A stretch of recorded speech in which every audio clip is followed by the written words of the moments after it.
유대인 엄마들이 자녀들에게 잘 들려주는 얘기가 있습니다. 어느 날 영리한 여우가 물가에서 물고기들에게 속삭였어요. 물고기들아, 바닷속은 위험하니까 무태 올라와서 나랑 함께 살자. 어부들이 너희들을 잡으려고 그물을 다 쳐놓았어. 여기 육지에는 그럴 걱정이 없어. 얼마나 좋은지 몰라. 어서 올라와 라고 꼬드깁니다.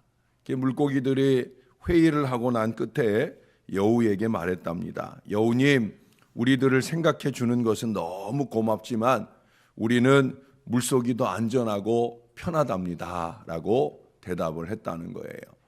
이 이야기를 마치고 나면 어머니들은 자녀들에게 묻습니다. 얘들아, 만일 물고기들이 여우의 말을 듣고 무트로 올라왔다면 어떻게 되겠니? 그때 아이들은 다 얘기하죠.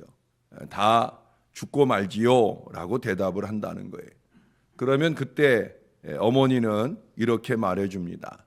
바로 그걸 안다. 하나님의 자녀는 하나님을 떠나서는 살 수가 없는 거야 라고 가르쳐 준다는 거예요. 우리들이 가르친다고 하면 우리는 하나님도 될 수 있지만 예수님의 자녀는 예수님을 떠나서는 살 수가 없는 거야 라고 말하게 될 것입니다. 이 너무나도 쉬운 얘기를 오늘 잠언서를 읽는 우리 모든 분들이 가슴에 새기고 또 새겨야 하리라고 생각이 되어집니다. 왜? 오늘 본문을 한마디로 잘 요약한 이야기이기 때문에 그래요. 하나님을 떠나서는 살 수가 없다. 그것은 오늘 본문의 말씀, 이 잠언, 이 마샬의 말씀으로 우리가 이해를 하자고 하면 지혜의 말씀을 떠나서는 살 수가 없다. 바로 그것이 되는 거지요. 오늘 본문을 보세요. 지혜가 보장하는 것이 너무나 많아요. 그래서 13절의 시작을 뭐라고 그래요? 지혜를 얻은 자, 명철을 얻은 자는 복이 있다라고 선언을 하고 있어요. 이 지혜 속에 물질의 보장도 있고요. 22절에서는 보면 영혼의 생명도 이 지혜 안에 있다고. 23절 이하에서는 미래의 안전한 보장도 이 지혜 안에 다 있다는 거예요. 그러니 지혜를 얻는 것은 곧 모든 것을 얻는 것이다. 반대로 말하면 지혜를 잃는 것은 모든 것을 잃는 것이다. 그렇게 말할 수 있는 거예요. 지혜의 근본이 뭐라고 그랬어요? 지혜의 근본은 여호와를 경외하는 거다. 여호와를 경외하는 것이 지혜의 근본이고 결국 여호와를 경외하는 것이 지혜를 얻는 것이다. 여호와를 경외하면 결국 만복을 누리는 믿음의 비결이 여기에 있다는 거예요. 26절에 보시면 대저 여호와는 내가 의지할 이시니라. 내 발을 지켜 걸리지 않게 하시리라. 할렐루야. 참 좋으신 은총의 보장이에요. 설사 발이 걸려질지라도 완전히 넘어지지 않게 붙들어 주시는 은혜가 우리 하나님을 통해 하나님의 지혜의 말씀을 통해 우리에게 주어진다는 거예요. 성경은 다 이 이야기로 통하는 거예요. 예? 구석구석을 살펴봐도 결국 구약에서나 신약에서나 다 이 말씀으로 통하게 되는 거예요. 오늘 본문에서 말하는 이 영혼의 생명이 뭐겠습니까? 바로 우리가 누리게 될 구원의 은혜요, 천국의 보장이 아니겠습니까? 이 땅에서는 16절, 17절만 보아도 장수, 부귀, 즐거움, 평강 등 이 땅에서 필요로 하는 모든 복을 총망라해서 나열해 주고 있는 걸 보게 됩니다. 바로 하나님 경외의 이 지혜를 꼭 붙들고 사는 사람들에게 주시는 든든한 약속인 줄로 믿습니다. 할렐루야. 제가 이 설교를 준비하면서 할렐루야를 자주 쓰게 되더라고요. 예? 설교를 준비할 때뿐만 아니라 이 말씀을 준비하면서 읽고 또 읽어보면 참 좋은 마음이 들고 하나님께 영광 올려드리고픈 마음이 자꾸 들어서 이 원고에다가 할렐루야를 자꾸 쓰게 되더라고요. 그러나 여러분, 이 지혜나 이 하나님 경외의 신앙, 이 하나님을 등지고 버리는 이들에게는 아무것도 없는 거예요. 하나님을 경외하고 하나님의 지혜의 말씀을 꼭 붙들고 사는 사람에겐 모든 것에 보장이 있지만 하나님 등지고 그 하나님의 말씀을 외면하고 버리고 사는 사람들에게는 안타깝게도 우리가 지난주에 이 앞에 말씀을 봤잖아요. 그 꾸지람을 싫어하는 사람에게는 아무것도 없는 거예요. 여호와께서 우리의 의지이신데 그 하나님을 등지고 그 하나님의 말씀을 등지면서 뭐 되는 일이 있겠습니까? 그 하나님께서 우리 발을 거치지 않게 걸리지 않게 해주시는 분이신데 그 하나님을 의지하고 그 하나님의 지혜대로 가야 되는 것이 너무나 당연한 것이죠. 제가 오래전에 어떤 가정을 신방하게 되었어요. 이 가정이 몇 달째 그 사업의 어려움 때문에 쉬고 있고요.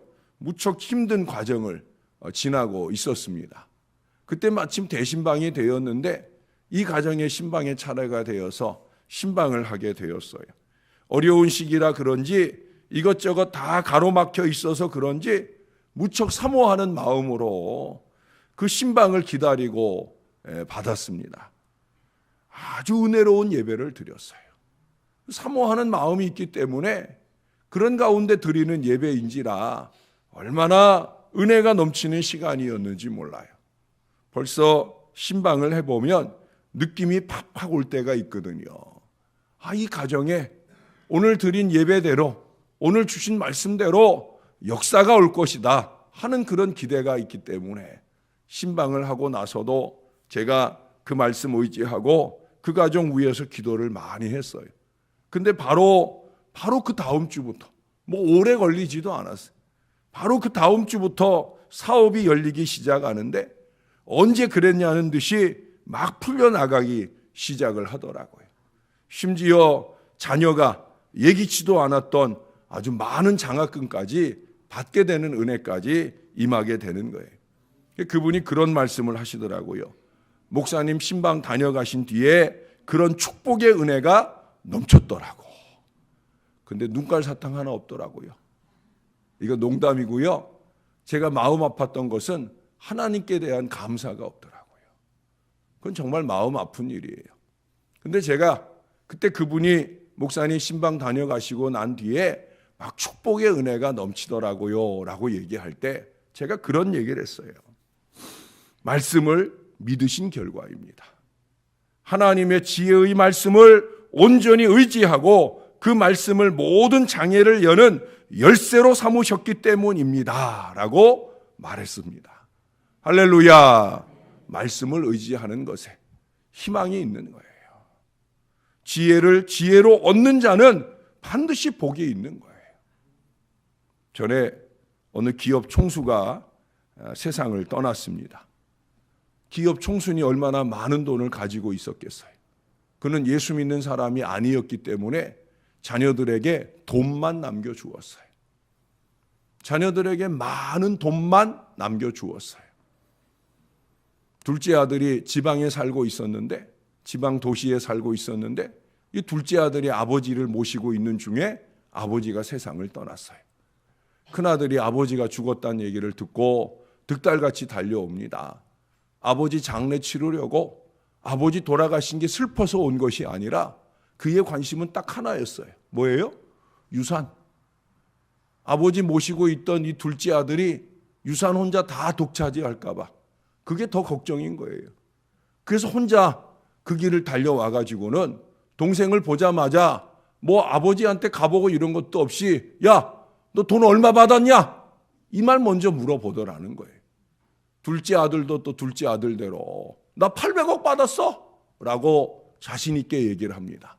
그러자 이 형이 다짜고짜 동생의 뺨을 치는데 주먹으로 뺨을 친다고 한 게 그만 눈을 때렸어요.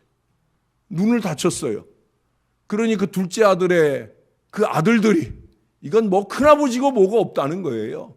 죽여버리겠다고 막 난리치면서 달려드니까 이 큰아들이 결국은 그 밤에 다시 차를 몰고 도망을 가는데 그 길을 잘 모르다 보니까 그 어두컴컴한 길을 도망가다 그만 저수지에 빠져가지고 익사하고 말았어요.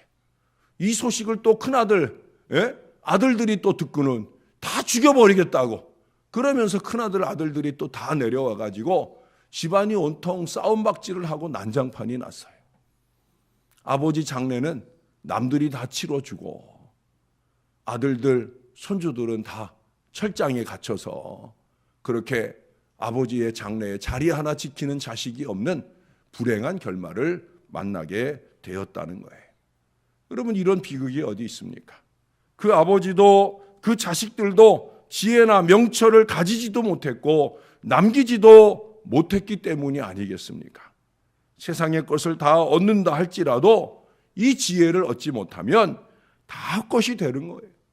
그러나 세상 것 하나도 우리 손에 못 쥐고 산다고 할지라도 우리가 이 지혜를 얻으면 우리는 다 얻은 백성인 줄로 믿습니다. 여기 19절에 말씀합니다. 여호와께서도 지혜로 땅에 터를 놓으셨으며 명철로 하늘을 견고히 세우셨다. 전능하신 하나님조차도 이 지혜로 세상을 이루시고 세상을 다스려 가신다고 말씀하셔요. 하물며 저와 여러분 같은 우리 어리석은 인생들이 얼마나 더 그렇겠습니까?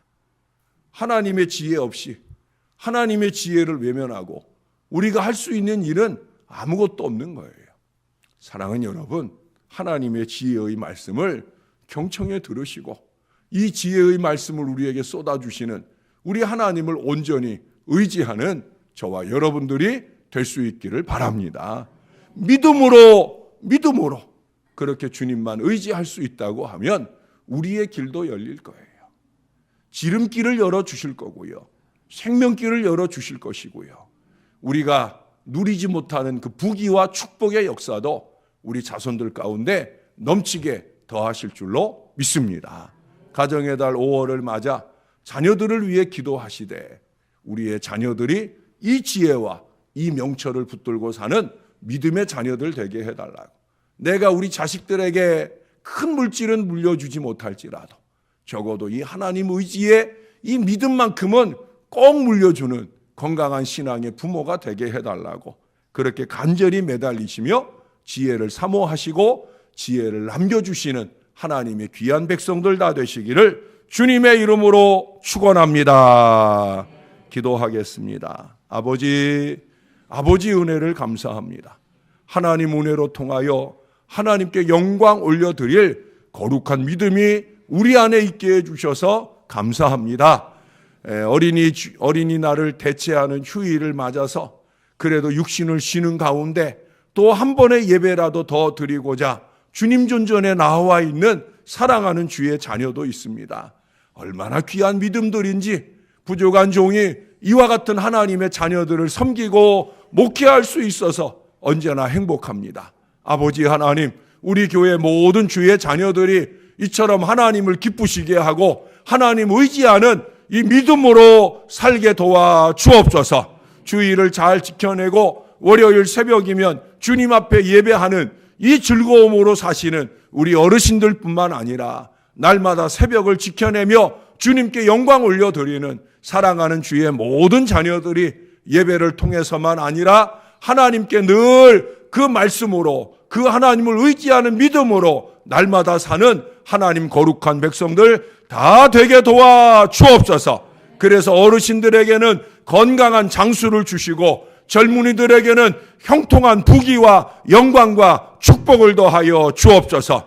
문제나 어려움으로 신음하는 자녀들이 싸우면 그 모든 것들을 해결하는 은혜의 열쇠가 말씀을 통해 주어지게 도와 주옵소서. 지름길을 열어 주옵소서. 은혜의 길을 열어 주옵소서. 5월을 지나고 난 뒤에 모두가 다 형통한 감격 속에 하나님께 영광과 감사 올려드리는 우리 교회 모든 백성들 다 되어지게, 새벽재단의 모든 백성들 다 되어지게 축복해 주옵소서. 월요일을 시작합니다. 한 주간도 아버지 은혜로 잘 살아내도록 우리의 걸음걸음마다 동행하시고 인도하여 주옵소서. 감사합니다. 예수님 이름으로 기도합니다. 아멘.